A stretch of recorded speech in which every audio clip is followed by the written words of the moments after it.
Zaman sekarang udah banyak banget beredar konten-konten yang dibikin pakai AI, entah itu audio maupun visual. Banyak banget per AI-an inilah. Ini yang bikin kita kagum. Ada yang bikin kita ketawa, sampai kadang justru bikin kita bertanya-tanya. Ini beneran nggak sih? Atau dibikin pakai AI ya? Dengan kemudahan akses dan pengoperasiannya, teknologi ini mampu dijangkau oleh banyak lapisan masyarakat. Bayangin ya, dulu untuk bisa bikin konten visual atau audio, orang itu harus punya skill khusus. Harus jago ngedit, punya alat-alat yang mahal, atau minimal punya studio kecil biar hasilnya bagus. Tapi sekarang AI telah membuka pintu akses lebar-lebarnya buat semua orang. Cukup modal HP, CapCut, sama Canva. Semua orang bisa jadi kreator. Mau bikin animasi, tinggal ke Runway. Mau bikin lagu, tinggal ke Suno. Sampai bikin animasi konten kreator kayak gini juga tinggal nge-prom. Semua mudah untuk dilakukan. Gue jadi inget masa-masa TikTok booming.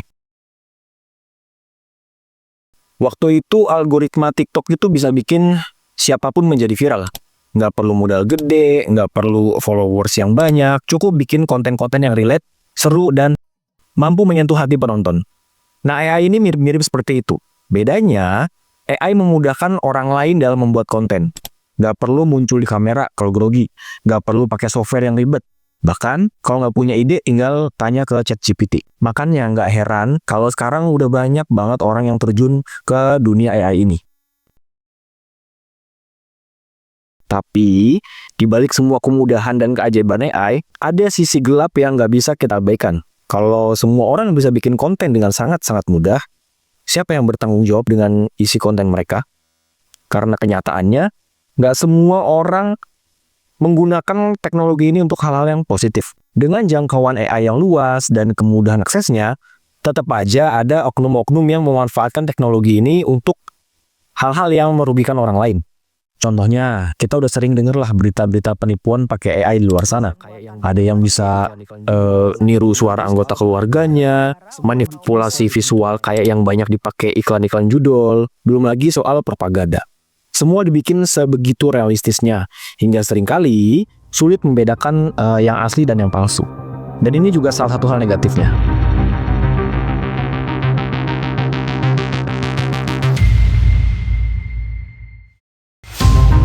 Konten-konten sensasional yang dibikin pakai AI dan sengaja dirancang buat narik perhatian dengan cara-cara yang murahan. Isi thumbnail dan judulnya eksplisit, sensasional, dan seringkali mengeksploitasi kemiskinan, agama, bahkan kekerasan untuk jadi clickbait.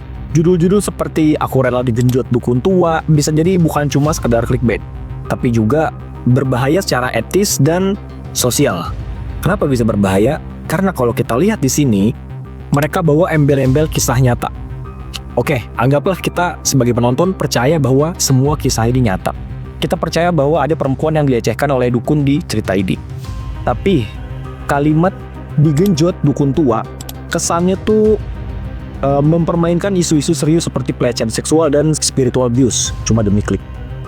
Kita nggak bisa kontrol orang di luar sana yang menangkap konteks dari video ini. Mungkin saja ada orang yang menjadikan video ini sebagai hiburan atau bahan lucu-lucuan. Atau mungkin ada juga orang yang terinspirasi dari video ini dan akhirnya menganggap pelecehan seksual hanya sebagai candaan. Karena ketika konten cabul dikemas dalam format yang terlihat fun, ada kemungkinan penonton terbiasa melihat hal tersebut sebagai satu hal yang wajar. Terutama kalau ditonton oleh remaja dan anak-anak. Ya ini tuh kayak another level of porn lah. Nah sayangnya, kreator di balik konten-konten ini tuh seringkali nggak peduli sama dampak sosialnya.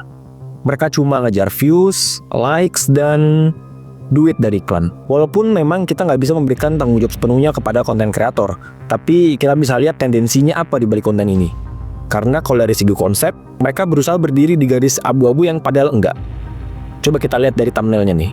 Tertulis kata-kata "digenjot", terus "manggaku dikenyot, sawahku dikokop". Apaan itu?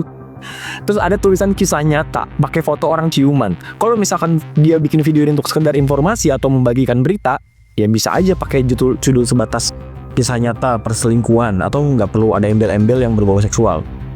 Ya udah, orang nonton video tersebut ekspektasinya ya mau nyari informasi atau nyari gosip. Belum lagi kalau kita buka deskripsinya.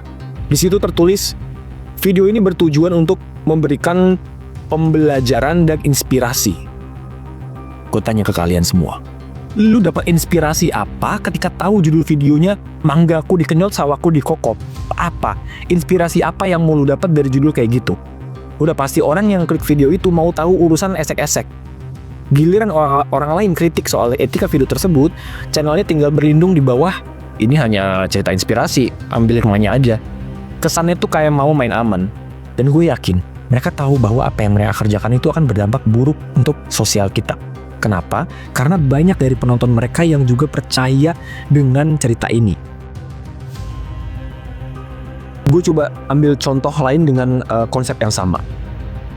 Bikin merinding, kepala pendeta berubah menjadi babi saat menendang seorang kiai akibat kalah debat. Wah. Dan parahnya ada aja yang percaya sama cerita pembodohan kayak gini. Oke, mungkin gue nggak bisa melakukan apa yang dilakukan channel ini ya, yaitu ya mungkin aja bisa bikin orang jadi bersolawat dan merasa takut dan akhirnya jadi tobat gitu. Tapi ada juga orang yang percaya dan ujung-ujungnya membangun narasi kebencian terhadap agama lain. Tapi ya itu nggak semua. Beberapa dari mereka juga banyak yang nggak percaya dan menganggap ini konten pembodohan. Tapi kalau kita lihat tiba-tiba orang berubah jadi babi, ya itu udah jelas pembodohan lah. Ada hubungannya dengan logika mistika yang udah sempat gue bahas.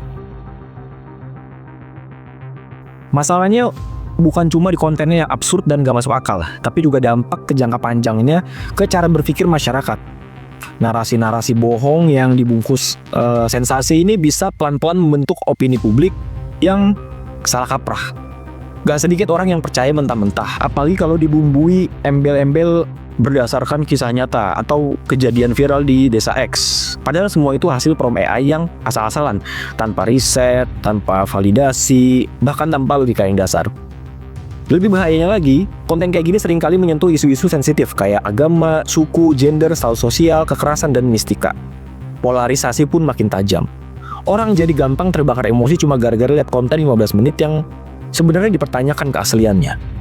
Ada yang jadinya benci sama kelompok tertentu, ada yang jadi parno sama tetangganya sendiri, ada yang malah makin percaya sama tahayul karena terus-menerus disodorin sama narasi-narasi bohong kayak gitu. Dan bukan cuma penonton yang kena imbasnya, ekosistem digital kita juga berantakan. Konten clickbait kayak gini yang bikin yang namanya algoritma platform bias. Semakin banyak views, semakin dipromosikan di YouTube. Konten yang absurd, vulgar, atau provokatif itu gampang banget dapat klik. Karena appeal-nya itu main di emosi dasar manusia. Takut, penasaran, marah, sama nafsu seks. Sementara itu, video edukasi, seni, dokumenter, review buku, kajian ilmiah, yang sebenarnya bisa memperluas perspektif malah tenggelam dan susah ditemukan. Algoritma tuh nggak peduli sama isi kontennya, bener apa salah, karena selama ada engagement, itu yang diangkat. Akhirnya kreator yang serius dan idealis pun seringkali kalah bersaing sama konten-konten clickbait yang cuma modal AI kayak gini. Kalau budaya konsumsi konten kita terus-terusan kayak gini, bisa kebayangkan 5 tahun lagi bakal kayak apa YouTube. Hoax, mistis, dan kisah-kisah absurd tanpa tanggung jawab. Gua tekankan ya, gua tidak mempermasalahkan penggunaan AI dalam membuat konten. Justru yang gua permasalahkan di sini adalah bagaimana mereka menggunakan teknologi ini. Karena nggak sedikit juga kreator-kreator yang memanfaatkan teknologi ini untuk hasil yang positif. Ini contoh lagu yang aku bikin cuma modal nulis lirik di AI Tools. Kekuatan ini sering membuat orang lain penasaran dan tertarik. Ketika Anda melangkah mundur dan tetap diam, orang akan memperhatikan. Teknologi kayak gini tuh sebenarnya punya potensi yang gede buat ngebantu kita. Bukan malah ngeracunin ruang digital. Dan gue yakin, kalau dipakai dengan bijak, AI bisa jadi senjata luar biasa buat ngebangun ekosistem konten yang sehat, kreatif, dan edukatif. Jadi intinya, teknologi itu netral, AI itu netral.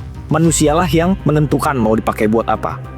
Kita udah lihat sendirilah gimana AI bisa jadi punya dua sisi. Di satu sisi, dia bisa membuka akses buat banyak orang yang dulunya nggak punya kesempatan.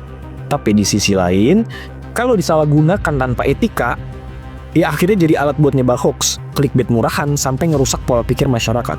Dan ini nggak bisa kita biarkan. Karena kalau ruang digital kita terus-terusan diisi sama konten-konten absurd tanpa tanggung jawab kayak gini, 5 tahun ke depan yang rusak bukan cuma algoritma, tapi juga cara kita berpikir, cara kita bersosial, bahkan cara kita ngelihat kenyataan. Makanya sekarang waktunya buat kita lebih kritis, lebih peka, dan lebih bertanggung jawab dalam konsumsi maupun produksi konten. Gunakan AI bukan cuma buat viral-viralan receh, tapi buat sesuatu yang punya nilai. Karena kalau bukan kita yang menjaga ruang digital ini, ya siapa lagi? Kalau kalian punya pesan dan kritik buat gua, silahkan tulis aja di kolom komen atau DM aja Instagram @pratampras. Dan kalau kalian suka, boleh subscribe dan like video ini agar algoritma video ini jadi gampang ditemukan oleh orang banyak. Terakhir, gua Pratama Prasetya pamit. Mohon maaf jika ada kesalahan kata dan perilaku gua. See you on the next one.